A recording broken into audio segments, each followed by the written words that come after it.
जय हिंद। आज की इस वीडियो में मैं आप लोग के समक्ष क्लास 11 के बायोलॉजी का most important model question paper को लेकर आया हूं, जो कि एग्जाम के पॉइंट ऑफ व्यू से वेरी इंपॉर्टेंट है। तो चलिए समय न गवाते हुए हम लोग शुरू करते हैं। मॉडल सिंपल पेपर का क्वेश्चन नंबर 1 कहता है कि which of the following is are used at the food supplement by space travellers, यानी निम्नलिखित में से कौन सा ऐसा पूरक भोजन है यानी कंप्लीट न्यूट्रिएंट्स है जिसका उपयोग अंतरिक्ष यात्री भोजन के रूप में करते हैं, यानी उनको सारे न्यूट्रिएंट्स उसमें मिल जाता है अंतरिक्ष यात्री को। तो इसमें ऑप्शन ए क्या कहता है कि क्लेडोमाइनोमोनस या वॉल्वस, ऑप्शन बी क्या कहता है कि स्प्रिलुना एंड कॉलरेला, ऑप्शन सी क्या कहता है ग्लेडिलियम एंड ग्लासलेरिया, और डी कहता है कि ऑल ऑफ द एबोव यानी उपरोक्त में से सभी। आपका इसका राइट आंसर कमेंट में देना है। चलिए इसके हम लोग राइट आंसर को देखते हैं।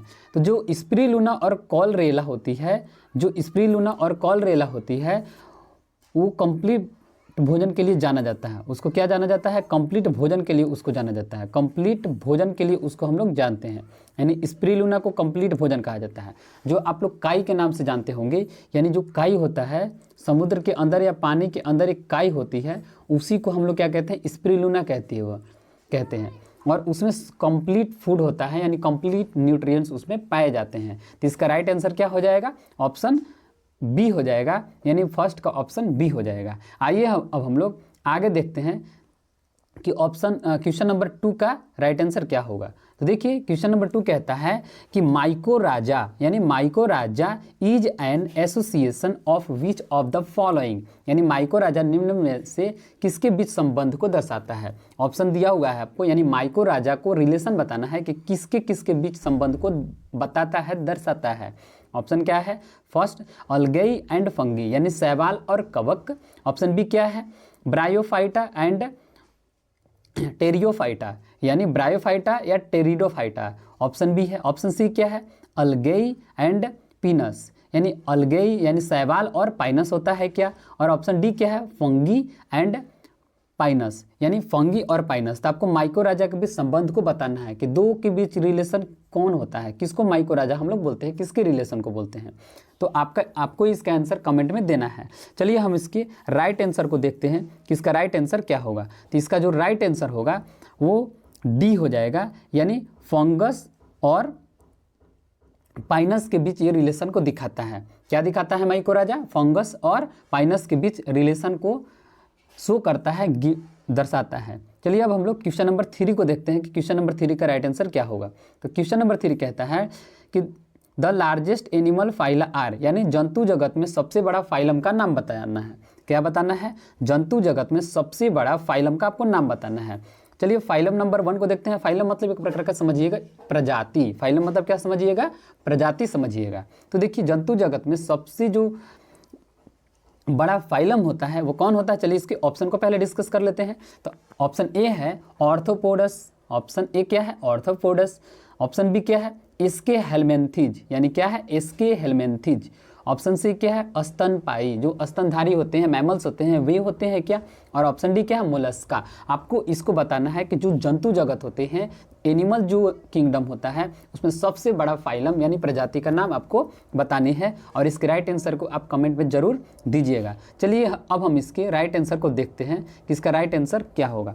जो 3 का राइट आंसर होगा वो ऑर्थोपोडा होगा। क्या होगा? ऑर्थोपोडा। जंतु जगत में सबसे बड़ा फाइलम जो है ऑर्थोपोडा ही होता है, याद रखिएगा। जंतु जगत में सबसे बड़ा फाइलम को क्या कहते हैं हम लोग?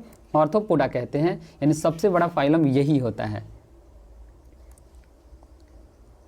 इंग्लिश में भी लगा देते हैं। क्या इसमें मैंने बताया था? ऑर्थोपोडा बताया था। क्या बताया था? ऑर्थोपोडा। ऑर्थोपोडा सबसे बड़ा फाइलम होता है, सबसे बड़ा फाइलम होता है। आइए अब हम लोग क्वेश्चन नंबर 4 की ओर चलते हैं, और क्वेश्चन नंबर 4 क्या कहता है उसको हम लोग देखते हैं। थोड़ा सा स्क्रीन को और मैं बड़ा कर दे रहा हूँ ताकि आपको अच्छी तरह से दिखाई दे। देखिए क्वेश्चन नंबर 4 क्या है कि which of the following is the specific identification of a mammal, यानी which of the following is the specific identification of a mammal, यानी निम्नलिखित में से कौन से गुण एक स्तनधारी की विशिष्ट पहचान है। स्तनधारी की क्या है? विशेष पहचान आपको बतानी है कि इसका विशेष पहचान क्या होगा।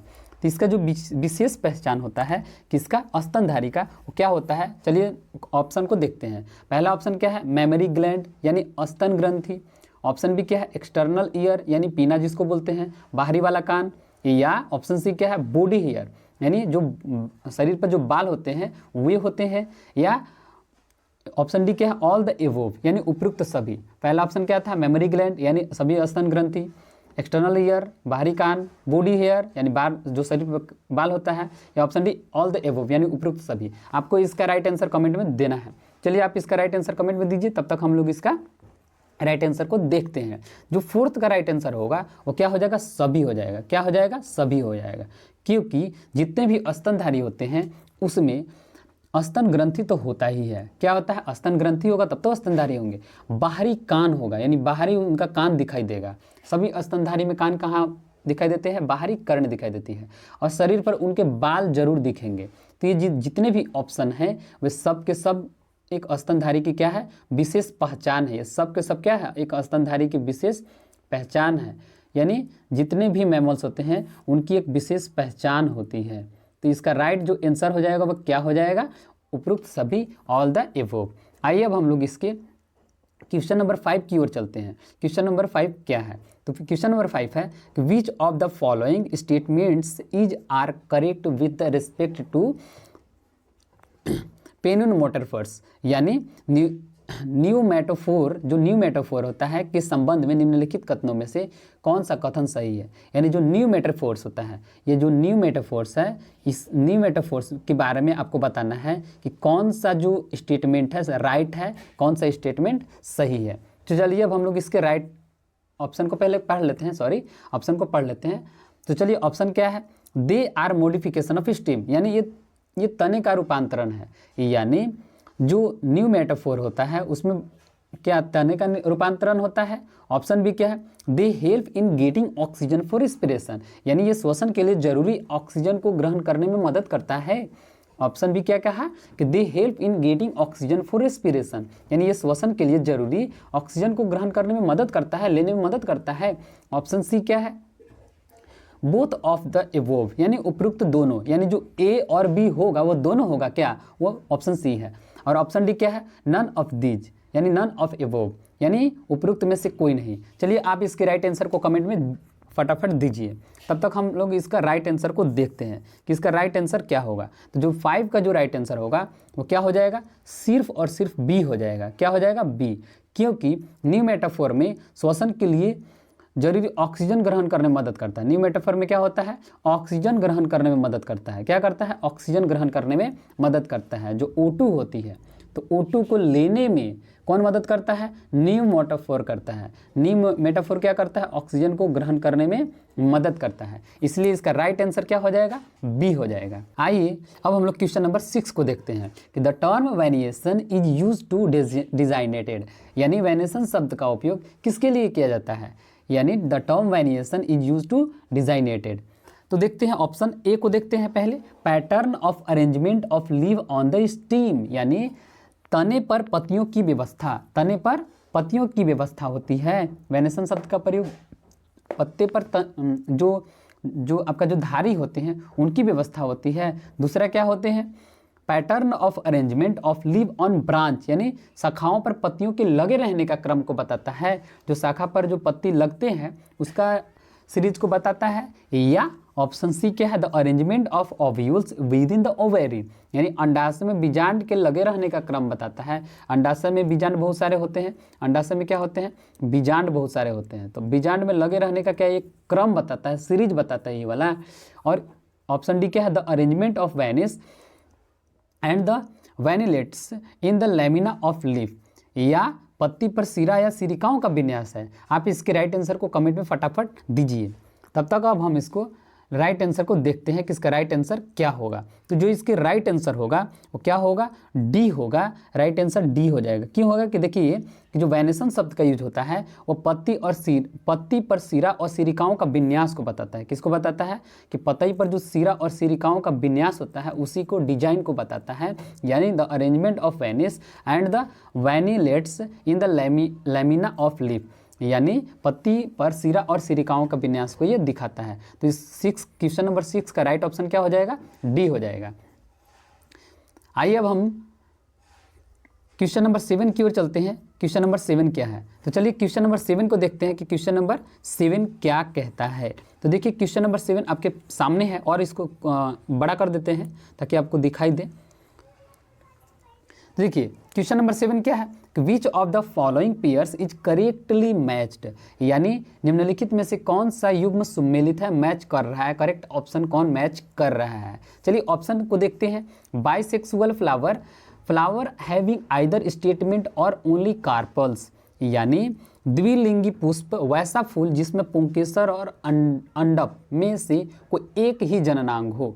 द्विलिंगी में क्या होता है, पुंकेसर और अंडप में से कोई एक ही जननांग हो, ये पहला ऑप्शन कहता है। दूसरा ऑप्शन क्या कहता है, दूसरा ऑप्शन कहता है कि unisexual flower, flowering have both stamens as well as carpels, यानी एक लिंगी पुष्प में, एक लिंगी पुष्प किसको बोलते हैं, इसके अकॉर्डिंग ऑप्शन बी के अकॉर्डिंग कि वैसा पुष्प जिसमें दोनों जननांग पुंकेसर और अंडप मौजूद होते हैं एक लिंगी में। आपको तो पहले ही पढ़ चुके होंगे कि किसको बोलते हैं, ये तो नॉर्मल सा ही क्वेश्चन पूछा था। नेक्स्ट क्या है, रूट डेवलप्स फ्रॉम रेडिकल, यानी जड़ का निर्माण रेडिकल से होता है, या ऑप्शन डी क्या कहता है कि ऑल द एबोव, उपयुक्त सभी। तो आप इसके राइट आंसर को कमेंट में जरूर देंगे। तो चलिए हम लोग क्वेश्चन नंबर 7 के राइट आंसर को देखते हैं। तो क्वेश्चन नंबर 7 के राइट ऑप्शन जो होता है वो सी हो जाएगा। क्या हो जाएगा, सी हो जाएगा, क्योंकि आप जानते होंगे द्विलिंगी पुष्प में तो अंडाशय और मतलब कि पुंकेसर और स्त्रीकेसर दोनों हो जाते हैं। क्या हो जाते हैं, मतलब इसमें दोनों हो जाते हैं, मतलब इसमें क्या हो जाएंगे, दोनों हो जाएंगे। और इसमें अब एक लिंगी में कहा तो एक लिंगी में सिर्फ एक होनी चाहिए थी, या तो स्त्रीकेसर होता है या तो पुंकेसर होता है, लेकिन इसमें तो एक लिंगी में उल्टा बोला है, यानी ये दोनों ऑप्शन तो होगा ही नहीं होगा। तो कौन बच गया, ये दोनों होगा ही नहीं और उपयुक्त डी कह ही नहीं सकते हैं, यानी ऑप्शन सी इसका राइट आंसर हो जाएगा। चलिए अब हम लोग क्वेश्चन नंबर 8 की ओर आगे बढ़ते हैं। क्वेश्चन नंबर 8 की ओर देखते हैं। तो क्वेश्चन नंबर 8 क्या कहता है कि स्टोमेटा हेल्प्स इन, यानी रंध्र क्या करते हैं, किस में मदद करते हैं। ऑप्शन ए क्या है, रेगुलेशन ऑफ ट्रांसपीरेशन, यानी वाष्पोत्सर्जन के नियमन में, यानी वाष्पोत्सर्जन जो क्रिया होती है क्या उसके नियमन में होती है, मतलब उसको रेगुलेट करने में होती है। ऑप्शन बी क्या कहता है कि गैसियस एक्सचेंज, यानी गैसों के आदान प्रदान करने में, यानी गैसों के विनिमय करने में होती है। ऑप्शन सी क्या है, बोथ द एबोव, यानी दोनों, उपरोक्त दोनों। ऑप्शन डी क्या है, उसमें से कोई नहीं, नन ऑफ द एबोव, यानी उपरोक्त में से कोई नहीं। आप इसके राइट आंसर को कमेंट में जरूर देंगे और हम लोग इसके राइट आंसर को देखते हैं। तो ऑप्शन नंबर क्वेश्चन नंबर 8 का राइट आंसर जो हो जाएगा वो सी हो जाएगा।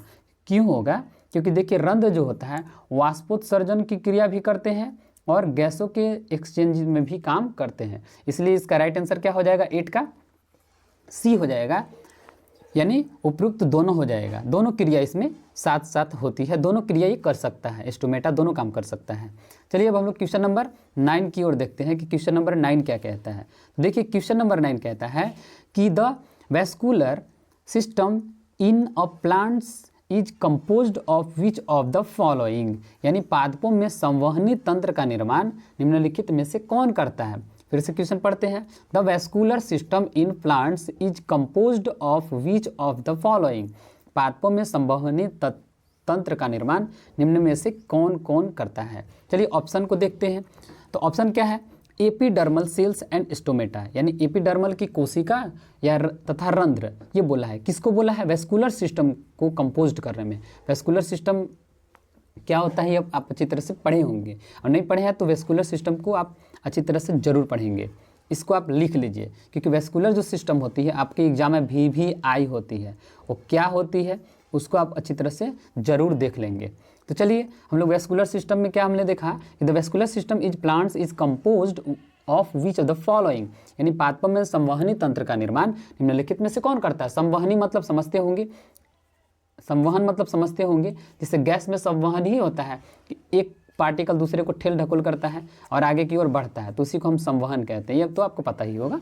तो देखिए ऑप्शन को देखते हैं, एपिडर्मल सेल एंड स्टोमेटा, यानी एपिडर्मिस की कोशिका या रंध्र करती हैं? ऑप्शन बी क्या है? कॉर्टेक्स एंड पेरिसाइकल, कॉर्टेक्स और पेरिसाइकल। ऑप्शन सी क्या है? Cortex and pith. और ऑप्शन डी क्या है? Xylem and phloem. अब आप इसका ऑप्शन को कमेंट में जरूर देंगे और हम लोग यहाँ पर इसके 9 को आंसर को देखते हैं कि क्वेश्चन नंबर 9 के राइट आंसर क्या होगा। तो क्वेश्चन नंबर 9 का राइट आंसर जो होगा वो क्या हो जाएगा? डी हो जाएगा। क्या हो जाएगा? डी हो जाएगा। क्योंकि संवहनी तंत्र, संवहनी मतलब होता ही क्या है? ले जाने और लाने वाला। संवहनी मतलब ले जाने और लाने वाला, तंत्र मतलब सिस्टम, निकाय, वस्तु जैसा कुछ। तो जाइलम और फ्लोएम, जाइलम क्या करता है? जल ले जाता है, और फ्लोएम फूड को, जो प्लांट होती है, जो या पेड़ होते हैं, ट्री होते हैं, उसके ऊपर से नीचे की ओर ले जाने का काम फूड को कौन करता है? और फ्लोएम करता है, और जाइलम पानी वानी को ले जाने का काम करता है। इसलिए इसके राइट आंसर क्या हो जाएगा? डी हो जाएगा। आई 10 को देखते हैं।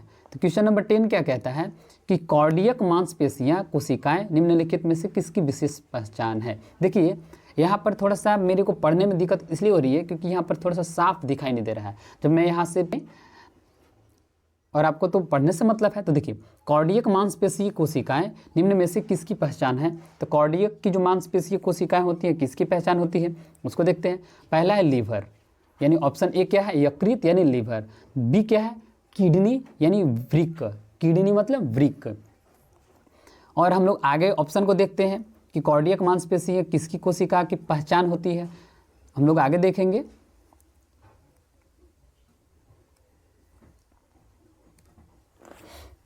ऑप्शन नंबर सी क्या कहता है? हार्ट। ऑप्शन सी क्या है? हार्ट। ऑप्शन सी है हार्ट। तो हार्ट की कोशिका करती हैं या नन ऑफ द एबोव, यानी उपरोक्त में से कोई नहीं। तो चलिए देखते हैं कि इसका राइट आंसर क्या होगा। तो जो इसके राइट आंसर हो जाएगा उसका राइट आंसर क्या हो जाएगा? सी हो जाएगा, हार्ट। क्या हो जाएगा? हार्ट हो जाएगा, क्योंकि कार्डियक की जो मसल्स होती हैं वो हार्ट के लिए होती हैं। कार्डियक शब्द सुने होंगे, हार्ट के लिए ही आप लोगों ने कार्डियक शब्द सुना होगा। कार्डियक शब्द किसके लिए सुने होंगे आप लोग? हार्ट के लिए आप लोग सुने हैं, इसलिए कार्डियक जैसे ही बोलेगा आपको हार्ट में ही टिक लगा लेनी है। ये एक प्रकार का ट्रिक भी है। चलिए अब हम लोग क्वेश्चन नंबर 11 को देखते हैं। क्वेश्चन नंबर 11 क्या है कि fluid mosaic model proposed by Singer and Nicolson is related to, यानी सिंगर और निकोलसन द्वारा दिया गया फ्लूइड मोजाइक मॉडल का संबंध निम्न में से किससे है?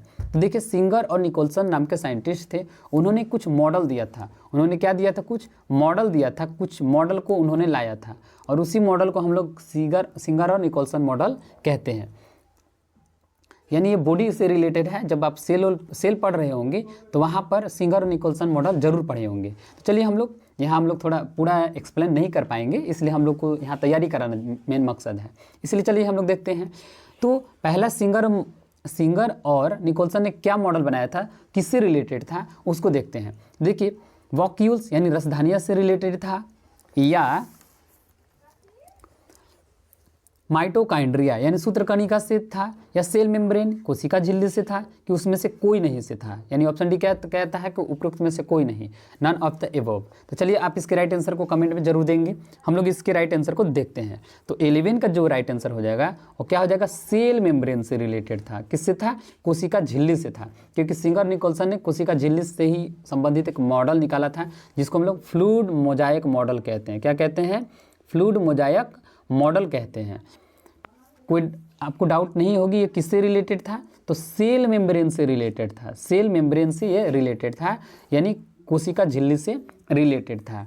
आइए अब हम लोग क्वेश्चन नंबर 12 को देखते हैं। तो क्वेश्चन नंबर 12 क्या कहता है कि choose the correctly matched pair, यानी सही सुमेलित युग्म का चुनाव करना है। मतलब जो मैच कर रहा होगा उसको आपको चुनाव कर देना है। तो देखते हैं ऑप्शन ए क्या है? लवक का संचित पदार्थ से बोला गया है, एमाइलोप्लास्ट का प्रोटीन से बोला गया है, एलियोप्लास्ट का तेल और वसा से बोला गया है, और एलियोप्लास्ट का कार्बोहाइड्रेट से बोला गया है। इंग्लिश में भी पढ़ देते हैं।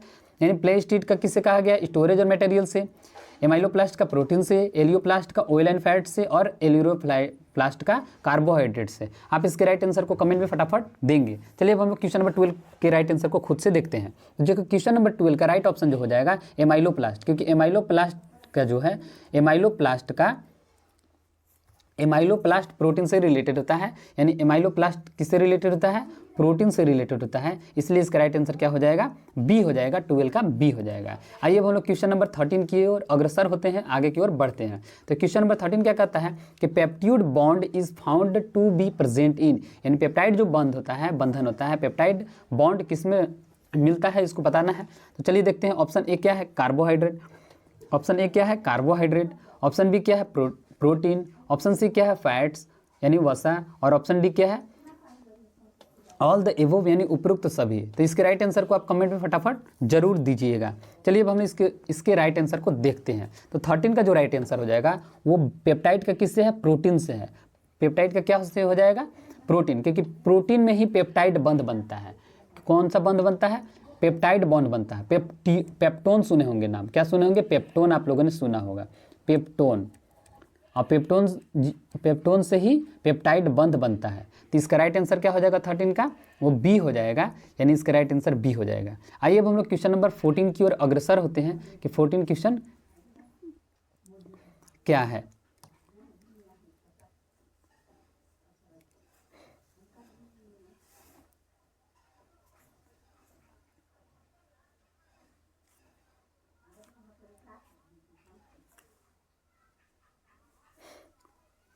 चलिए क्वेश्चन नंबर 14 की ओर हम लोग देखते हैं। तो क्वेश्चन नंबर 14 क्या कहता है, which of the following statements is are correct, यानी ऊपर दिए नीचे दिए गए जितने भी क्वेश्चन है उसमें करेक्ट आंसर को आपको बताना है। तो चलिए देखते हैं। RuBisCO is the most abundant protein in the whole biosphere, यानी रूबिस्को इस संपूर्ण जैवमंडल में सबसे अधिक पाया जाने वाला प्रोटीन है। आपको बताना है कि क्या रूबिस्को इस संपूर्ण जैवमंडल में, जैवमंडल मतलब जीवों की जो दुनिया है उसमें सबसे अधिक पाया जाने वाला प्रोटीन है। ऑप्शन बी क्या है, DNA and RNA are termed as genetic material.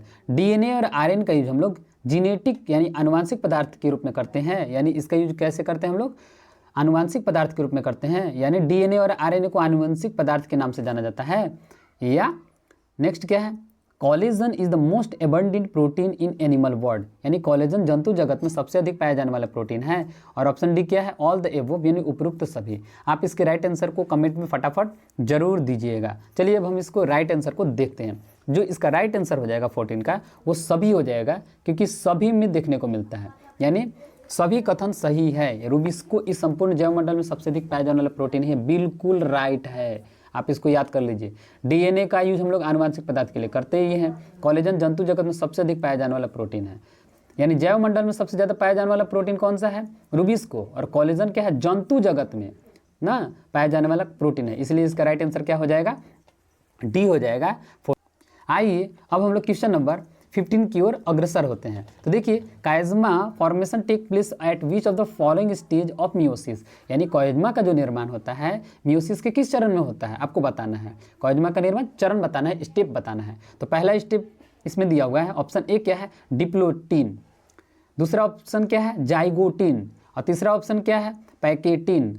चौथा ऑप्शन क्या है, डाइकेनेसिस। अब इसके राइट आंसर को आप कमेंट में जरूर देंगे। चलिए अब हम इसके राइट आंसर को देखते हैं। तो 15 का जो राइट आंसर होगा वो डिप्लोटीन हो जाएगा। क्या हो जाएगा, डिप्लोटीन हो जाएगा, क्योंकि डिप्लोटीन जो होता है उसमें कोयज्मा का निर्माण होता है। डिप्लोटीन में ही कोयज्मा का निर्माण होता है। ये मायोसिस का क्या है, प्रोसेस होता है। मायोसिस का प्रोसेस होता है, मायोसिस, मिटोसिस ये सब पढ़े होंगे।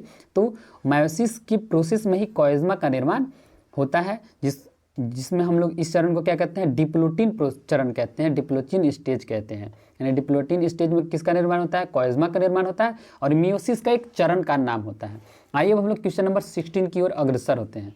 क्वेश्चन नंबर 16 क्या है, क्वेश्चन नंबर 16 कहता है कि the complex formed by a pair of synapsed homologous chromosome is called as, यानी सजातीय गुणसूत्रों के जोड़ से बनी संरचना किस नाम से जानी जाती है। यानी the complex formed by a pair of synapsed homologous chromosome is called as, यानी सजातीय गुणसूत्र के जोड़े से बनी संरचना को आपको बताना है कि सजातीय माने एक ही जाति से बने हुए संरचना को आपको नाम बताना है। एक ही प्रजाति के गुणसूत्र से जो संरचना बनेगी, दोनों एक ही प्रजाति के होंगे, तो दोनों से बने जो संरचना होगी उसका आपको नाम बताना है।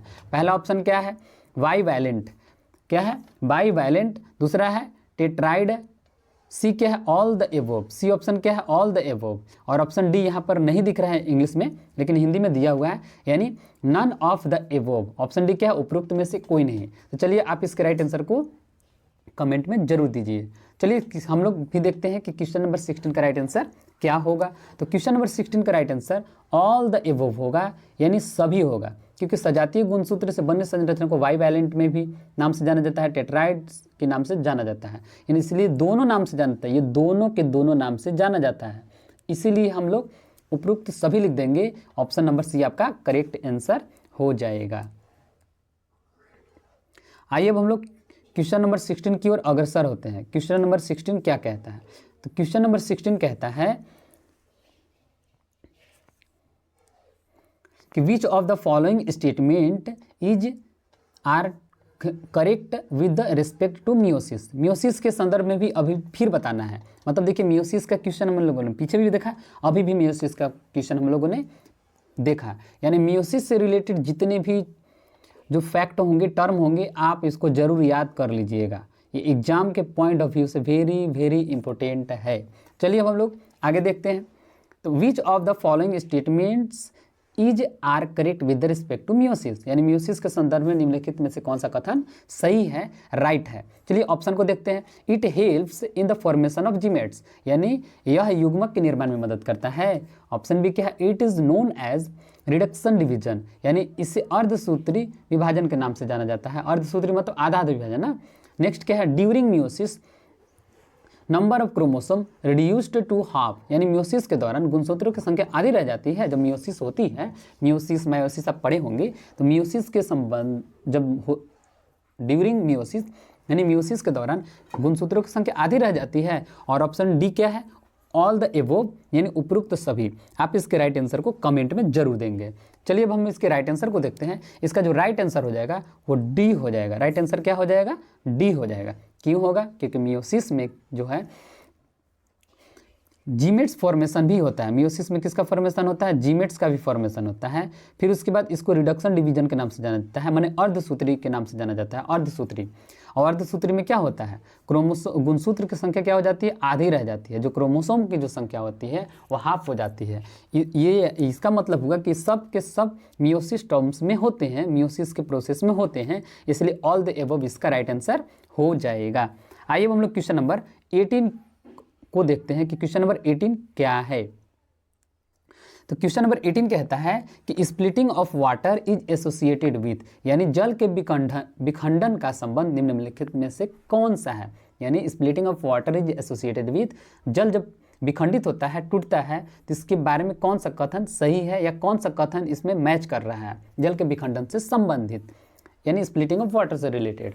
देखते हैं, पहला है PSI, ऑप्शन ए क्या है PSI, ऑप्शन बी क्या है PSII, ऑप्शन सी क्या है बोथ द एबोव, यानी दोनों, उपरोक्त दोनों, और डी क्या है नन ऑफ द एबोव, यानी उपरोक्त में से कोई नहीं। आप इसके राइट आंसर को कमेंट में दीजिए। चलिए अब हम इसके राइट आंसर को देखते हैं। तो जो जल का विखंडन जो है PSII से संबंधित है, यानी PSII से रिलेटेड है।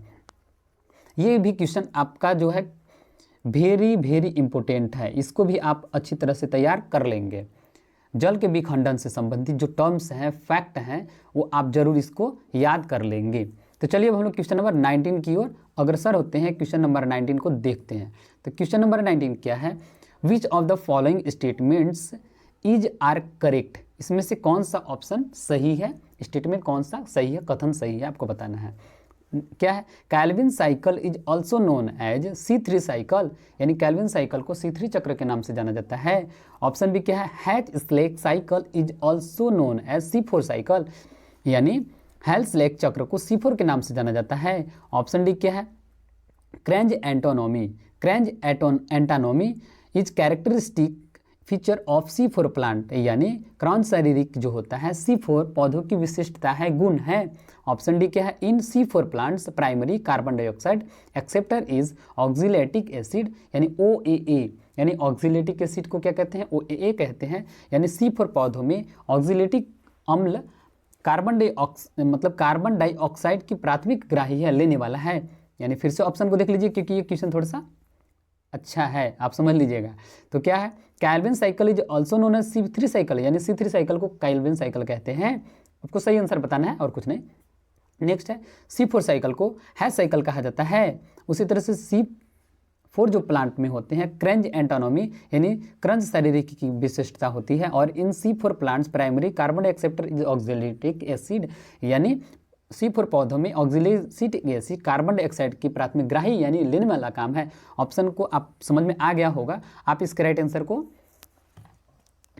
कमेंट में देंगे। चलिए अब हम इसके राइट आंसर को देखते हैं। तो क्वेश्चन नंबर 19 का जो राइट आंसर हो जाएगा वो डी हो जाएगा। क्या हो जाएगा, डी हो जाएगा।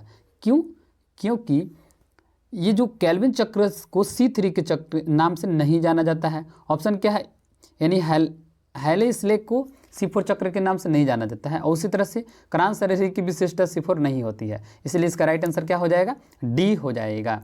आइए अब हम लोग क्वेश्चन नंबर 20 की ओर अग्रसर होते हैं। क्वेश्चन नंबर 20 को देखते हैं। तो यहाँ हिंदी में क्या है, एक थोड़ा सा पढ़ लेते हैं, उसके बाद हम लोग आगे देखेंगे, अगला पेज में चलेंगे।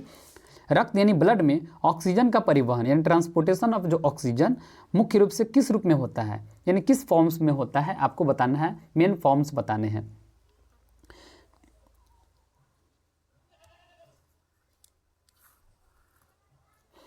तो चलिए ऑप्शन को देखते हैं। यानी मैंने क्या बताया था कि जो ऑक्सीजन इन ब्लड यानी जो रक्त में जो ऑक्सीजन होता है इज मेनली ट्रांसपोर्टेड एज, यानी किस में परिवहन इसका होता है, इसको बताना है। तो ऑप्शन क्या है, ऑक्सीजन। यानी आप फिर से क्वेश्चन को समझ लीजिए, क्योंकि ये क्वेश्चन वेरी वेरी इंपॉर्टेंट हो जाएगी। ये भी क्वेश्चन आपकी क्या है, वेरी वेरी इंपॉर्टेंट है, इसको भी आपको जानना बहुत ज़रूरी है। यानी oxygen in blood is mainly transported as, यानी ब्लड में जो ऑक्सीजन का जो संचरण होता है वो मेनली कैसे होता है, मुख्य रूप से कैसे होता है। तो देखते हैं ऑप्शन ए क्या है, ऑक्सीजन। यानी ब्लड में जो ऑक्सीजन की वजह से ब्लड का ट्रांसपोर्टेशन होता है, या ऑक्सी हीमोग्लोबिन की वजह से होता है, या कार्बोक्सी हीमोग्लोबिन की वजह से होता है, या बाइकार्बोनेट्स की वजह से होता है। यानी ब्लड में जो ऑक्सीजन का जो संवहन होता है, ऑक्सीजन जो चलता है, ट्रांसपोर्ट होता है, वो किसकी वजह से होता है, आपको बताना है, किसकी हेल्प से होता है। तो चलिए आप इसके राइट आंसर को कमेंट में फटाफट दीजिए। आइए अब हम इसके राइट आंसर को देखते हैं। तो 20 का जो राइट आंसर हो जाएगा वो क्या हो जाएगा, ऑक्सी हीमोग्लोबिन। क्या हो जाएगा, ऑक्सी हीमोग्लोबिन। ऑक्सी मतलब ऑक्सीजन, और हीमोग्लोबिन क्या करता है, ब्लड में मतलब ऑक्सीजन क्या करता है, हीमोग्लोबिन को ब्लड को ले जाता है और लाने का काम करता है, यानी ट्रांसपोर्टेशन का काम ब्लड में करता है। इसलिए इसका मेन आंसर क्या हो जाएगा, ऑक्सी हीमोग्लोबिन हो जाएगा। इसीलिए उसको हम ऑक्सी हीमोग्लोबिन भी कहते हैं, क्योंकि ऑक्सीजन को हीमोग्लोबिन यानी ब्लड तक पहुंचाने का ऑक्सी हीमोग्लोबिन काम करता है। आइए अब हम इसके क्वेश्चन नंबर 21 को देखते हैं। तो क्वेश्चन नंबर 20 क्या है उसको देखते हैं। तो वॉल्यूम ऑफ एयर इंस्पायर्ड और expired during normal respiration is called as, यानी एक सामान्य श्वसन के दौरान, नॉर्मल जो रेस्पिरेशन होता है उसके ड्यूरिंग में वायु की वह मात्रा जिसे शरीर के अंदर लिया गया हो या शरीर के बाहर छोड़ा गया हो, उसको क्या कहते हैं, उसको बताना है। क्या, फिर से समझिए, वॉल्यूम ऑफ एयर इंस्पायर्ड और expired during the normal respiration is called, यानी जो हवा श्वसन के दौरान अंदर जाती है या बाहर चली जाती है, तो उसके दौरान जो हवा लिया जाता है या छोड़ा जाता है, जो हवा लिया जाता है या छोड़ा जाता है, उस हवा को हम लोग क्या कहते हैं, उसी को आपको बताना है। तो पहला ऑप्शन क्या है, इंस्पिरेटरी रिजर्व वॉल्यूम, यानी इंस्पिरेटरी रिजर्व आयतन कहते हैं, या एक्सपिरेटरी रिजर्व वॉल्यूम कहते हैं। यानी एक्सपिरेटरी मतलब बाहरी श्वसन ना, एक्सपिरेटरी मतलब बाहरी। नेक्स्ट है रेसिडुअल वॉल्यूम, या तो रेसिडुअल वॉल्यूम कहते हैं या टाइडल वॉल्यूम कहते हैं। आप इसके राइट आंसर को कमेंट में जरूर देंगे। चलिए अब हम इसके राइट आंसर को देखते हैं। तो इसका राइट आंसर जो हो जाएगा 20 का जो राइट आंसर हो जाएगा वो टाइडल वॉल्यूम के नाम से जाना जाता है। किस नाम से जाना जाता है, टाइडल वॉल्यूम के नाम से जाना जाता है। जब हवा लिया जाता है या छोड़ा जाता है तो उसको हम लोग किस नाम से जानते हैं, श्वसन के दौरान जो हवा मतलब अंदर लिया गया है ना, यानी जो हवा की मात्रा जो शरीर के अंदर लिया गया है या बाहर छोड़ा गया है उस मतलब समान श्वसन के दौरान, तो उसको हम लोग क्या कहते हैं, टाइडल वॉल्यूम कहते हैं, टाइडल वॉल्यूम कहते हैं। टाइडल, मतलब जब छोड़ते हैं, जब इस तरह से छोड़ते हैं फिर लेते हैं तो टाइड की तरह इस तरह बिहेव करता है, इसलिए हम इसको टाइडल वॉल्यूम कहते हैं। आइए अब हम लोग क्वेश्चन नंबर 22 को देखते हैं। तो क्वेश्चन नंबर 22 क्या कहता है उसको देखते हैं। Which of the following statements is not correct with the respect to RBC, यानी लाल रक्त कण के संबंध में कौन सा कथन सही नहीं है, मतलब करेक्ट ऑप्शन नहीं है, मतलब गलत है। तो चलिए देखते हैं ऑप्शन ए क्या है। आरबीसी इज बाइकोनिक शेप, यानी जो आरबीसी होता है क्या इसकी आकृति उभयावतल होती है। दूसरा ऑप्शन क्या है। It has average life span of 120 days, इनकी जीवन अवधि 120 दिनों की होती है। ऑप्शन सी क्या है। Spleen is known as graveyard of RBC, यानी प्लीहा को लाल रक्त कण का कब्रिस्तान कहते हैं। और ऑप्शन डी क्या है। इन्हें ल्यूकोसाइटस के नाम से जाना जाता है, they are also known as leucocytes. तो क्या इसको ल्यूकोसाइटस के नाम से जाना जाता है। तो आप इसके राइट आंसर को देंगे। यहाँ पर नोट लिखा हुआ है यानी कौन नहीं है, ये याद रखिएगा। आप इसके राइट आंसर को मत देखिएगा कि मतलब इसके संदर्भ में नहीं होना चाहिए, इस बात को याद रखिएगा। निगेटिव पूछा है क्वेश्चन तो निगेटिव ही यहाँ पर राइट आंसर हो जाएगा। चलिए इसके राइट आंसर को आप कमेंट में जरूर दें। चलिए अब हम लोग देखते हैं 22 का राइट आंसर क्या हो जाएगा। 22 का जो राइट आंसर हो जाएगा वो क्या हो जाएगा, डी होता है। क्या होता है, डी होता है। चलिए इसको थोड़ा सा हम लोग डिस्क्राइब कर लेते हैं। तो देखिए जो लाल रक्त कण होते हैं आरबीसी होता है, आरबीसी। तो आरबीसी उभयावतल आकृति की होती है, याद रखिएगा। उभयावतल क्या होती है, बाइकोनिकल। उभयावतल किसको बोलते हैं, जिसको इस तरह से आप याद रखिएगा ऐसे फैला हुआ रहता है। उभया मतलब फैला होता है, उभया मतलब उभरा हुआ ना। इस तरह से अगर कोई स्ट्रक्चर है तो इधर वाला फैला हुआ है, और अगर इस तरह से स्ट्रक्चर रहता है तो क्या कहते हैं हम लोग, अवतल। अवतल मतलब धंसा हुआ।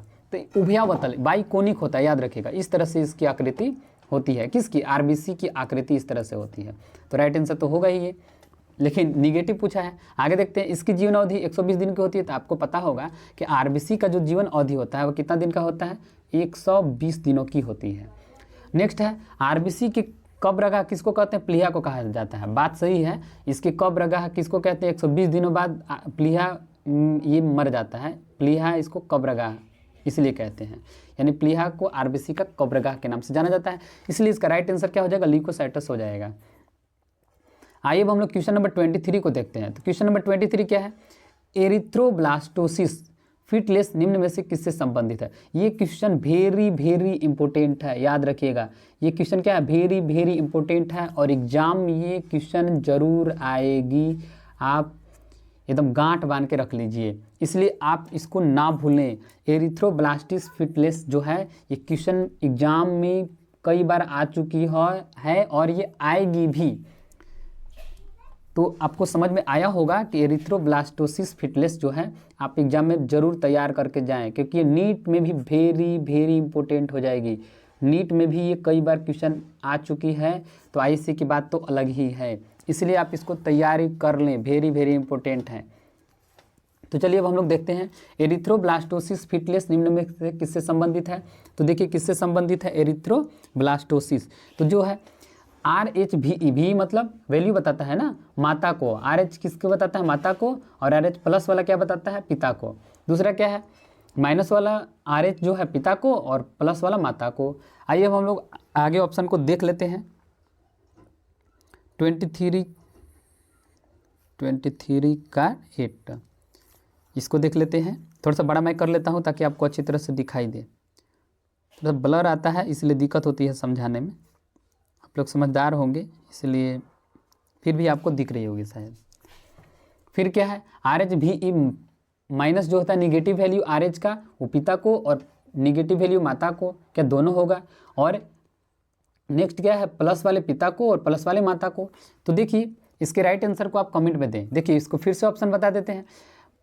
RH का निगेटिव वैल्यू मदर को पहला ऑप्शन है और दूसरा है पापा को, प्लस वाला, ये होगा। आगे देखिए RH निगेटिव वैल्यू पापा वाला और पॉजिटिव वैल्यू मदर वाला। नेक्स्ट क्या है, माइनस वाला पापा का और माइनस वाला मदर का, फिर प्लस वाला पापा का और प्लस वाला मदर का। तो चलिए अब इसके राइट आंसर को कमेंट में जरूर दें। चलिए हम इसको देखते हैं कि इसका राइट आंसर क्या होगा। तो जो 23 का जो राइट आंसर हो जाएगा वो क्या हो जाएगा, ए हो जाएगा। क्या हो जाएगा, ए हो जाएगा, क्योंकि निगेटिव वैल्यू हमेशा माता वाला होता है। याद रखिएगा, निगेटिव वैल्यू RH का वो माता वाला होता है, मम्मी वाला होता है और पॉजिटिव जो वैल्यू होता है, पॉजिटिव जो वैल्यू होता है वो पिता वाला होता है, इसलिए इसका राइट आंसर क्या हो जाएगा, ए हो जाएगा, यानी करेक्ट ऑप्शन इज ए। आइए हम लोग क्वेश्चन नंबर 24 को देखते हैं कि विस्कुट valve is found to be present in the between, यानी द्विदलीय कपाट निम्नलिखित में से किसके बीच पाई जाती है। द्विदलीय कपाट के बारे में बताना है, तो इसके ऑप्शन को पहले देख लेते हैं। Right auricle and left auricle, यानी दायां अलिद और बायां अलिद के बीच होता है, या ऑप्शन बी क्या है, right ventricle and left ventricle, यानी दायां निलय और बायां निलय के बीच होता है। नेक्स्ट क्या है, right auricle and right ventricle, यानी दायां अलिद और दायां निलय। नेक्स्ट क्या है, left auricle and left ventricle, बायां अलिद और बायां निलय। आप इसके राइट आंसर को कमेंट में जरूर दीजिएगा। चलिए अब हम इसके राइट आंसर को देखते हैं। जो इसका राइट आंसर हो जाएगा वो क्या हो जाएगा, डी हो जाएगा। क्या हो जाएगा, डी, क्योंकि द्विदलीय जो कपाट होती है बायां अलिद और बायां निलय के बीच पाया जाता है, यानी left auricle and left ventricle के बीच पाया जाता है। आप इसको हार्ट के स्ट्रक्चर में जिस तरह से पढ़े होंगे तो आपको शायद पता होगा, इसलिए मैं यहाँ पर समय बर्बाद नहीं करूँगा। चलिए हम लोग क्वेश्चन नंबर 25 की ओर अग्रसर होते हैं कि क्वेश्चन नंबर 25 क्या कहता है। तो क्वेश्चन नंबर 25 क्या कहता है कि वैसोप्रेसिन, यानी वैसोप्रेसिन को किस नाम से जाना जाता है, यानी vasopressin is also known as, किस नाम से जाना जाता है। तो पहला ऑप्शन क्या कहता है, पहला ऑप्शन जो कहता है ये वो एंटी डाययूरेटिक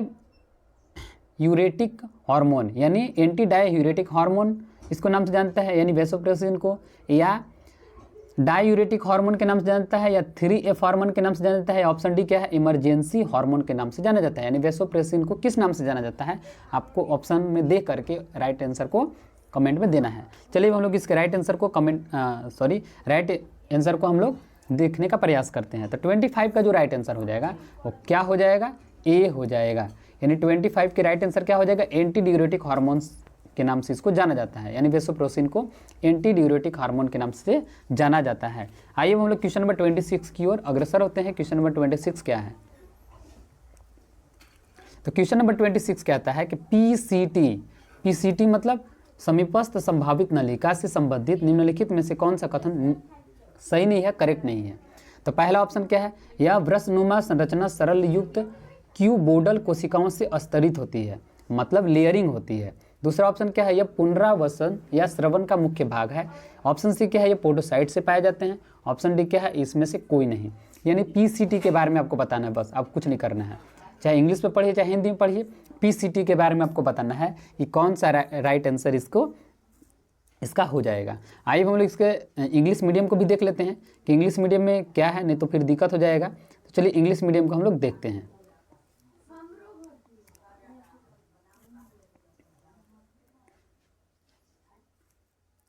तो क्या है, which of the following statements is not correct with respect to PCT proximally convoluted tubule, यानी ऑप्शन ए क्या है, it is lined with the simple cuboidal brush border cell. Option B क्या है, it is major site to reabsorptions and selective secretion. Option C क्या है, it contains podocytes, and option D क्या है, none of the above. आप इसके right answer को comment में जरूर देंगे। चलिए अब हम लोग इसके राइट आंसर को देखते हैं। तो जो इसका राइट आंसर हो जाएगा 26 का जो राइट आंसर हो जाएगा वो क्या हो जाएगा, सी हो जाएगा। क्या हो जाएगा, सी हो जाएगा, इट कॉन्सेंस पोडोसाइटिस। आइए अब हम लोग क्वेश्चन नंबर 27 को देखते हैं कि क्वेश्चन नंबर 27 क्या होगा। तो क्वेश्चन नंबर 27 क्या कहता है उसको हम लोग देखते हैं। तो क्वेश्चन नंबर 27 क्या कहता है कि organ of Corti is related to, यानी ऑर्गन ऑफ कॉर्टी किससे संबंधित है, यानी कॉर्टी का जो अंग होता है वो किससे रिलेटेड होता है, इसको आपको बताना है। तो इसको देखते हैं हम लोग, इसका ऑप्शन क्या होगा। तो 27 का जो ऑप्शन क्या है, आई है, यानी organ of Corti is related to, यानी किससे रिलेटेड है organ of Corti. Option A क्या है, आई, बी क्या है, ear, C brain, D heart. आप इसके राइट आंसर को कमेंट में देंगे। चलिए हम लोग 27 के राइट आंसर को देखते हैं। तो 27 का जो राइट आंसर हो जाएगा वो क्या हो जाएगा, बी हो जाएगा। बी मतलब ईयर हो जाएगा। क्यों होगा, क्योंकि ऑर्गन ऑफ कॉर्टी जो है ईयर से ही रिलेटेड होता है, ईयर से ही संबंधित होता है। आइए हम लोग क्वेश्चन नंबर 28 को देखते हैं। क्वेश्चन नंबर 28 क्या है, the innermost layer of eye is known as, यानी आंख की सबसे भीतरी परत को क्या कहते हैं, अंदर वाली लेयर को क्या कहते हैं, अंदर वाली परत को क्या कहते हैं। तो ऑप्शन क्या है, स्केलेरा। ऑप्शन क्या है, आंख के सबसे अंदर वाले पार्ट्स को क्या कहते हैं, उसको देखते हैं, स्केलेरा। ऑप्शन ए क्या है, स्केलेरा। ऑप्शन बी क्या है, cornea. Option C retina and option D conjunctiva. यानी ऑप्शन डी क्या है, कंजक्टिविटा, यानी आंख के सबसे अंदर वाले परत को, लेयर को क्या कहते हैं, उसको आपको करेक्ट आंसर को कमेंट में जरूर देना है। और इसके राइट आंसर को हम लोग देखते हैं। तो 27 का जो राइट आंसर होगा वो क्या हो जाएगा, सी हो जाएगा, रेटिना हो जाएगा। क्या हो जाएगा, सी हो जाएगा। क्योंकि आप फिजिक्स में भी पढ़े थे कि आँख जो होती है उसके सबसे अंदर वाली परत जहाँ पर लाइट जाती है उसको हम क्या कहते हैं, रेटिना कहते हैं। इसका जो लाइट का जो इमेज बनता है वो रेटिना पर ही बनता है, इसलिए इसका राइट आंसर क्या हो जाएगा, सी हो जाएगा, रेटिना हो जाएगा। आइए अब हम इसके अगले क्वेश्चन की ओर अग्रसर होते हैं, अगले क्वेश्चन को देखते हैं। तो क्वेश्चन नंबर 29 क्या कहता है, उसको देखते हैं कि the centre of controlling body temperature is situated with इन, यानी शारीरिक तापमान को कंट्रोल करने वाला, नियमित करने वाला केंद्र कहाँ पर होता है, यानी the centre of controlling body temperature is situated within it. अब इसके राइट ऑप्शन को देखते हैं, हाइपोथैलेमस। क्या है, हाइपोथैलेमस। ऑप्शन बी क्या है, लिम्बिक लोब। ऑप्शन सी क्या है, सेरिब्रल हेमिस्फीयर। ऑप्शन डी है ऑल द एबोव, यानी उपरोक्त सभी। तो इसके राइट आंसर को आप कमेंट में जरूर देंगे। तो 29 का जो राइट आंसर क्या हो जाएगा, हाइपोथैलेमस। हाइपोथैलेमस क्या होगा, हाइपोथैलेमस। यानी हाइपोथैलेमस में क्या होता है कि बॉडी का टेम्परेचर को कंट्रोल करने वाला, नियमित करने वाला एक भाग होता है हाइपोथैलेमस, उसी से कंट्रोल बॉडी का होता है। अब हम लोग क्वेश्चन नंबर 30 की ओर देखेंगे। क्वेश्चन नंबर 30,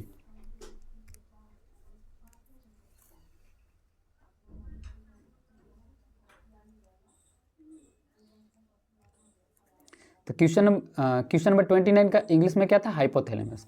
अब हम लोग देखते हैं क्वेश्चन नंबर 30। तो क्वेश्चन नंबर 30 का क्वेश्चन क्या है उसको पहले देखते हैं। तो क्वेश्चन है,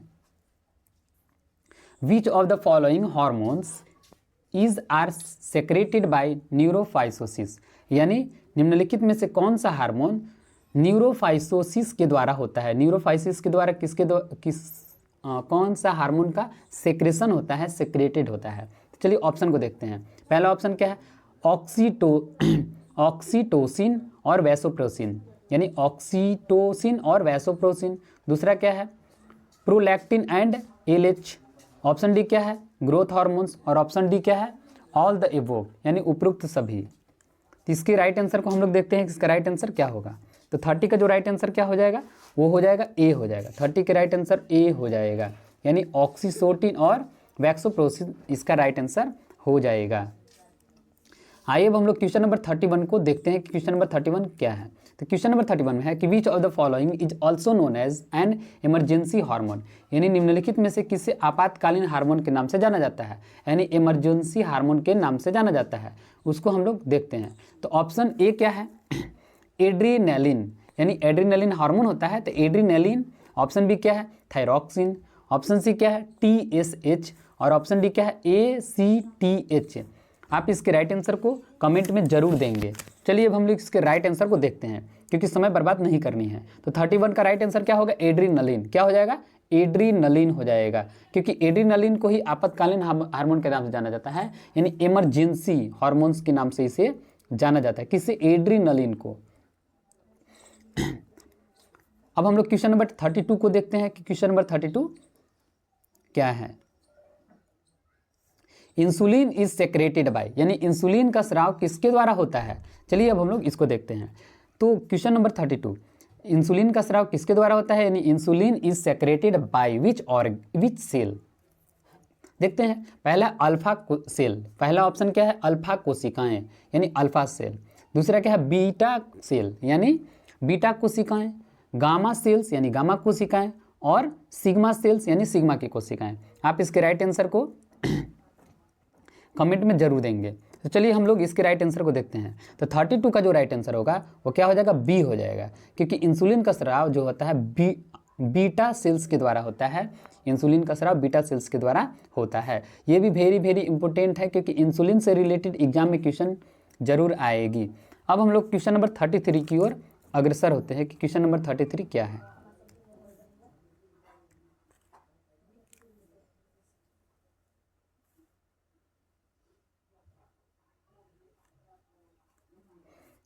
तो क्वेश्चन नंबर 33 क्या है उसको देखते हैं। Which of the following hormones are secreted by ovary, यानी which of the following hormones are secreted by ovary, यानी निम्नलिखित में से कौन सा हार्मोन अंडाशय के द्वारा स्रावित होता है, उसके द्वारा निकलता है। चलिए देखते हैं हम लोग।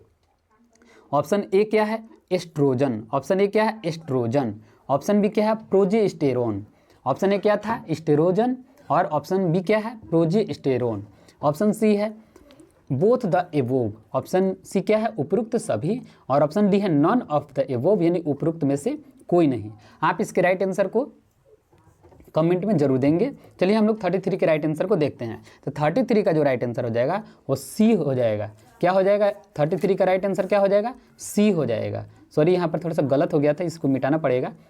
चलिए हम लोग, तो इसके राइट आंसर क्या हो जाएगा, सी हो जाएगा, यानी बोथ द एवोव इसके राइट आंसर हो जाएंगे। चलिए हम लोग क्वेश्चन नंबर 34 को देखते हैं। क्वेश्चन नंबर 34 क्या होगा, तो देखते हैं क्वेश्चन नंबर 34 क्या है। लीडिग, यानी Leydig cells are found to be present in, यानी लीडिग कोशिकाएं किसमें उपस्थित होती हैं, यानी Leydig cells are found to be present in, यानी लीडिंग कोशिकाएं किसमें उपस्थित होती हैं, इसको हम लोग देखते हैं। तो ऑप्शन ए क्या है, ओवेरी यानी अंडाशय में। ऑप्शन बी टेस्टिस यानी वृषण में। ऑप्शन सी क्या है, थाइमस में, यानी थाइमस को थाइमस ही बोला जाता है। नेक्स्ट क्या है, पैनक्रियास यानी अग्नाशय में, यानी लीडिंग की सेल आपको बतानी है कि किसमें इसमें पाया जाता है। चलिए आप इसके राइट आंसर को कमेंट में जरूर दीजिए फटाफट। अब हम इसके राइट आंसर को देखते हैं। तो ऑप्शन क्वेश्चन नंबर 34 का जो राइट आंसर हो जाएगा वो बी हो जाएगा। कि क्या हो जाएगा, बी हो जाएगा, टेस्टिस हो जाएगा, यानी वृषण हो जाएगा। लीडिंग कोशिका वहीं पर होती हैं। अब हम लोग क्वेश्चन नंबर 35 को देखते हैं। क्वेश्चन नंबर 35 क्या होगा, तो क्या है, which of the following is an example of androgen, यानी एंड्रोजेन का एग्जाम्पल आपको बताना है, उदाहरण बताना है कि नीचे चारों में से कौन सा एग्जाम्पल एंड्रोजेन का होगा। चलिए पहला ऑप्शन क्या है, प्रोजेस्टेरोन एंड ऑक्सीटोसिन। पहला ऑप्शन क्या है, प्रोजेस्टेरोन और ऑक्सीटोसिन। ऑप्शन बी क्या है, टेस्टोस्टेरोन। ऑप्शन सी है HCG एंड HPL, और ऑप्शन डी क्या है, प्रोलैक्टिन। इसके राइट आंसर को आप कमेंट पे फटाफट जरूर देंगे। तो चलिए हम लोग इसके राइट आंसर को देखते हैं।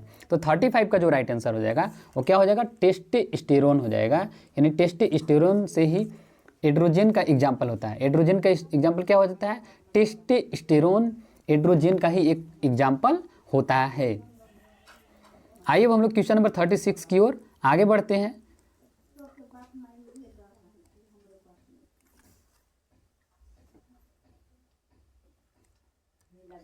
तो क्वेश्चन नंबर 36 को देखते हैं। क्या विच of the following hormones helps in the ripening of fruits, यानी फलों को पकाने में कौन सा हार्मोन मदद करता है, हेल्प करता है।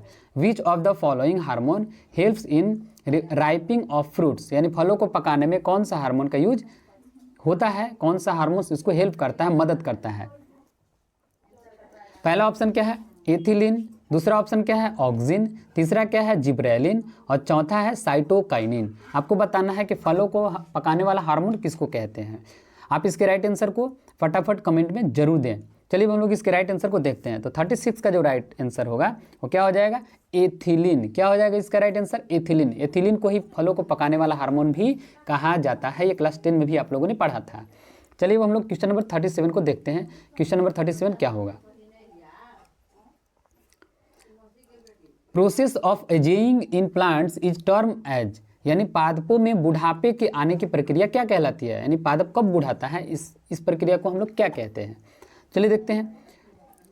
डोरमेंसी यानी डोरमेंसी कहते हैं, या सेंसेंस बोलते हैं, या फोटोपीरियडिज्म बोलते हैं, या एब्सिसिन बोलते हैं। क्या पहला ऑप्शन क्या है, डोरमेंसी। दूसरा क्या है, सेंसेंस। दूसरा क्या है, फोटोपीरियडिज्म, और ऑप्शन बी क्या है, एब्सिसिन। आप इसके राइट आंसर को कमेंट में फटाफट दीजिए।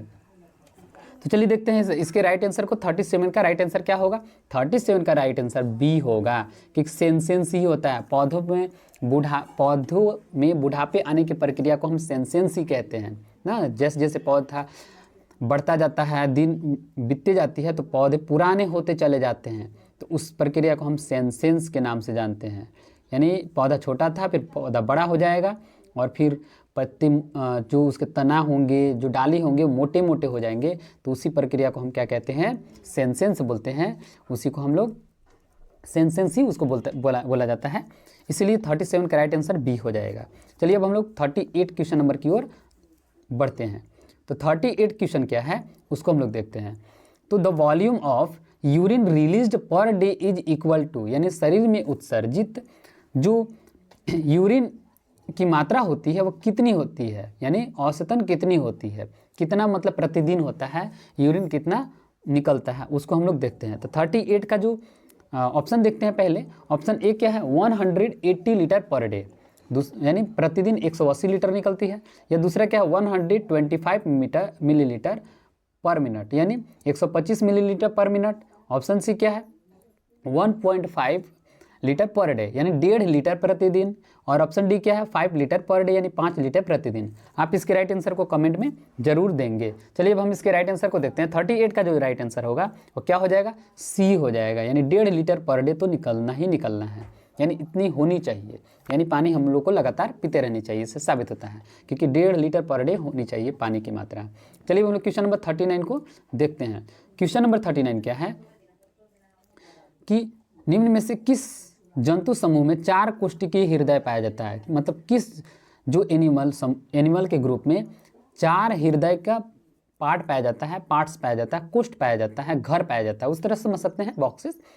तो कोष्ठ मतलब क्या होता है, ब्रैकेट, कोष्ठ समझते होंगे ना, घर। तो पहला है मानव, पक्षी, यानी ह्यूमन में पाया जाता है या बर्ड्स में पाया जाता है, या आगे ऑप्शन को देख लेते हैं।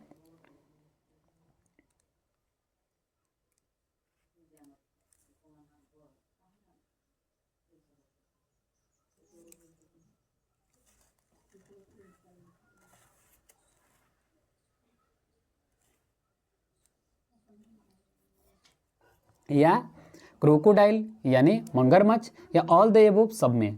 तो आपको बताना है कि इसका राइट आंसर क्या होगा। आप इसके राइट आंसर को कमेंट में फटाफट दीजिए, तब तक हम इसके राइट आंसर को आपको बताते हैं। तो चलिए इसके राइट आंसर क्या होगा, आप लोग देखिए।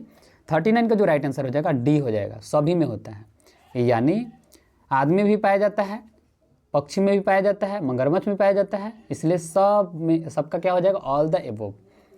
आइए अब हम लोग क्वेश्चन नंबर 40 को देखते हैं, जो कि इस सैम्पल पेपर का लास्ट क्वेश्चन है। क्या है, लास्ट क्वेश्चन है इसका, सैम्पल पेपर का हम लोग लास्ट क्वेश्चन को देखते हैं। तो देखिए, the sound of love and dub is produced by when, यानी लव और डब की आवाज़ का निर्माण कब होता है। LUB और DUB का जो आवाज़ होता है उसका निर्माण यानी प्रोडक्शन कब होता है, इसको आपको बताना है। चलिए ऑप्शन को देखते हैं। वॉल्व्स आर क्लोज्ड, जब कपाट बंद होते हैं तब लव और डब की आवाज़ होती है, या वॉल्व्स आर ओपन, जब वो खुला होते हैं तब होते हैं, या हार्ट बीट्स के समय, जब हार्ट बीट करती है, धड़कती है, यानी हृदय जब धड़कता है तब होती है, या ऑल द एबोव, यानी उपयुक्त सभी के समय होती है। आप इसके राइट आंसर को कमेंट में फटाफट दीजिए। चलिए अब हम इसके राइट आंसर को देखते हैं। तो जो इसका राइट आंसर हो जाएगा, ये जब वॉल्व्स आर क्लोज्ड होता है, जब बंद होता है, तब लव और डब की आवाज़ आती है। इसलिए इसका राइट आंसर क्या हो जाएगा, ए हो जाएगा, वॉल्व्स आर क्लोज्ड, यानी जब कपाट बंद होते हैं तो लव और डब की आवाज़ का निर्माण होता है। तो आई होप दैट ये वीडियो आप लोग को काफ़ी हेल्पफुल हुआ होगा, और इससे आप लोग एग्ज़ाम में बेहतर से बेहतर प्रदर्शन कर सकेंगे। और यदि आपको ये वीडियो पसंद आया हो तो इस चैनल को लाइक, शेयर एंड सब्सक्राइब जरूर कीजिएगा। जय हिंद।